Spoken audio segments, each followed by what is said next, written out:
In today's video, I'm going to talk about the importance of time and how it can affect your fears, phobias, and anxiety.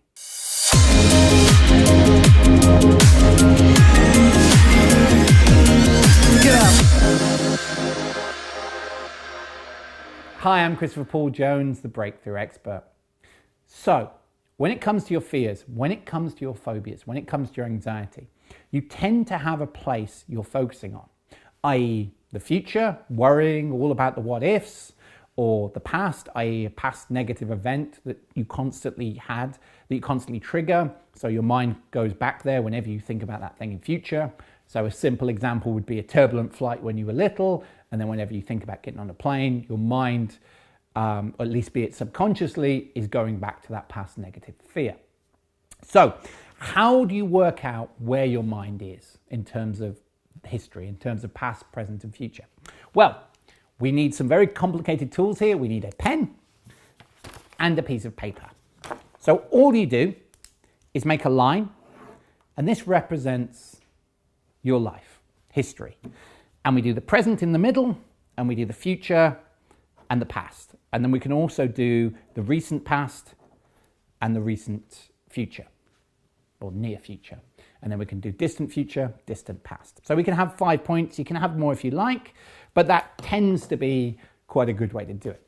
Now, all we want to do now is get you in touch with your thoughts, your feelings, and your emotions. So all I want you to do, while there's many ways of doing this, one quick way is just to take a deep breath in for 5 seconds and then slowly out for 5 seconds. So just in for your nose and slowly out for your mouth. In for your nose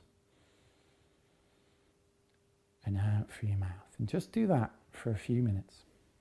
And then when you've got in touch with yourself, you can close your eyes or open them as you feel most comfortable. Some people visualize better with their eyes closed. Just close your eyes and let your fingers start on the present.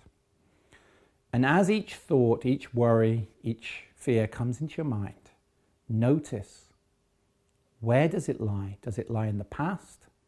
Does it lie in the future? Is it the distant past or the recent past? Near future, distant future? And just notice with each thought where your finger goes. And as you get a thought, just make a note of that. And then just take a deep breath in again.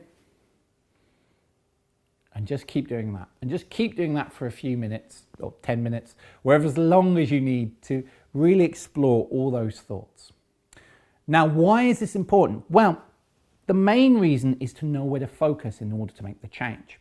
Now, it may be evenly scattered. So it may be open. So it may be the same amount in the past as there is in the future, for example.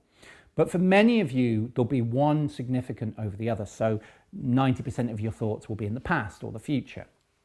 Now, when it comes to working on yourself, if you've been doing self-work or seeing a counselor or a therapist, and they say have been working on how you're doing the fear in the moment, what are you doing to feel that way? And most of your worry is in the past, then you're going to be missing something. And that also goes same for the future. If you've got a lot of what ifs, a lot of worry about the future, and you've been doing most of the work on past negative events, then if you want to fully change, you also need to work on that worry of the future. So it's an important step in realizing exactly where your mind is at in each given moment. So practice at home, and please feel free to leave a comment below. Let me know how you get on. If you like this video, please like, subscribe, and of course share.